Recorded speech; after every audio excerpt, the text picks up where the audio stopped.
दोस्तों, आप तमाम लोग जानते हैं कि कुछ ही महीनों के बाद बिहार में विधानसभा का चुनाव होना है। लेकिन चुनाव से पहले की जो तस्वीरें हैं वो अभी तक सही तरीके से साफ नहीं हुई है कि किस दल के साथ कौन दल होगा, क्योंकि ना तो महागठबंधन में अभी तक सीट शेयरिंग को लेकर के कोई बात बन पाई है और ना ही एनडीए गठबंधन के अंदर ये बात तय हो पाया है कि कौन कितनी सीट पर लड़ेगा। कभी चिराग पासवान जी कहते हैं कि भैया हम तो 243 सीट पर लड़ेंगे, तो कभी इंडिया महागठबंधन की तस्वीरों को देख करके ऐसा लगता है कि कांग्रेस न जाने कब आरजेडी का साथ छोड़ देगी, क्योंकि बगावती लहजे कभी कभार नेताओं के देखने को मिलते हैं। तो ये महसूस होता है कि शायद बिहार में इस बार की राजनीतिक जो बिसात है वो आखिरी लम्हों में बहुत ज़्यादा फैलती हुई दिखाई दे सकती है। लेकिन इस बीच आपको बता दें, एक पार्टी ऑल इंडिया मजलिस इत्तेहादुल मुस्लिमीन है, जिसने पिछली बार बिहार के विधानसभा चुनाव के सीमांचल में जो है विधानसभा चुनाव में सीमांचल में एक अच्छी कामयाबी हासिल की थी। लेकिन कुछ ही महीनों की खुशखबरियों के बाद हालात ये हुए कि पार्टी बुरी तरीके से टूट गई और पार्टी के अच्छे खासे नेता जो हैं वो राष्ट्रीय जनता दल के झोली में चले गए और अख्तरुल ईमान बिहार के प्रदेश अध्यक्ष एआईएमआईएम के अकेले पड़ गए।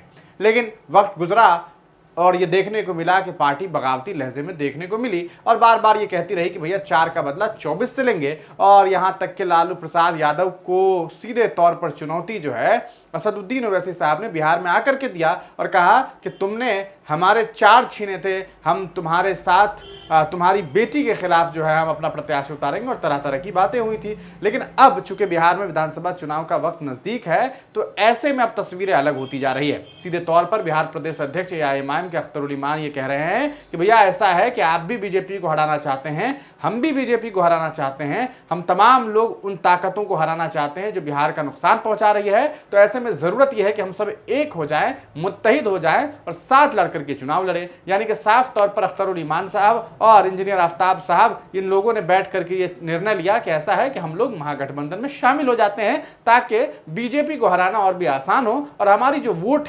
की जो ताकत है वो बिखरे ना। लेकिन सवाल यह है कि आखिरकार क्या राष्ट्रीय जनता दल ये कबूल करेगी? क्या कांग्रेस पार्टी ये कबूल करेगी?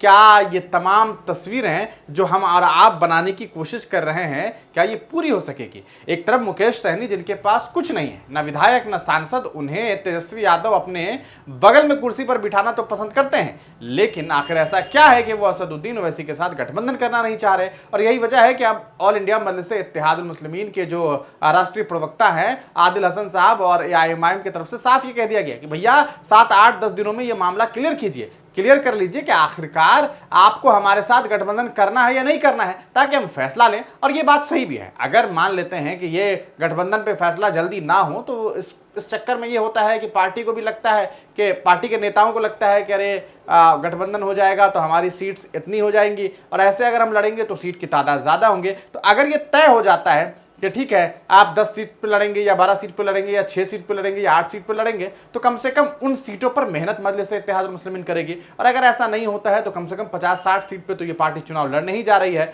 और अगर 50-60 सीट पर चुनाव लड़ेगी तो ये बात तय है कि कम से कम 20 से 25 सीटों पर राष्ट्रीय जनता दल और इंडिया महागठबंधन को बुरी तरीके से जो है झटका लगेगा, क्योंकि ये वो पार्टी है जो सिर्फ वोट काटती नहीं है बल्कि अच्छा खासा वोट गेन करती है। और ऐसा वोट गेन करती है कि उसमें कम से कम बहुत मार्जिन पर जो है ये लोग पहुंचने की कोशिश करते हैं। और ऐसे में राष्ट्रीय जनता दल और इंडिया महागठबंधन का लंबा चौड़ा नुकसान भी हो सकता है। अब ये तय करना है सीधे तौर पर जो जनाब मुख्यमंत्री बनना चाहते हैं, जो जनाब बिहार में सरकार देखना चाहते हैं अपनी, कि क्या उन्हें मजलिस इत्तेहादुल मुस्लिमीन को साथ लेना है या नहीं लेना है। आपको क्या लगता है कि क्या एआईएमआईएम को राष्ट्रीय जनता दल और कांग्रेस पार्टी को साथ ले लेना चाहिए या एआईएमआईएम को अलग से चुनाव लड़ना चाहिए? अपनी राय कमेंट सेक्शन में जरूर लिखिएगा।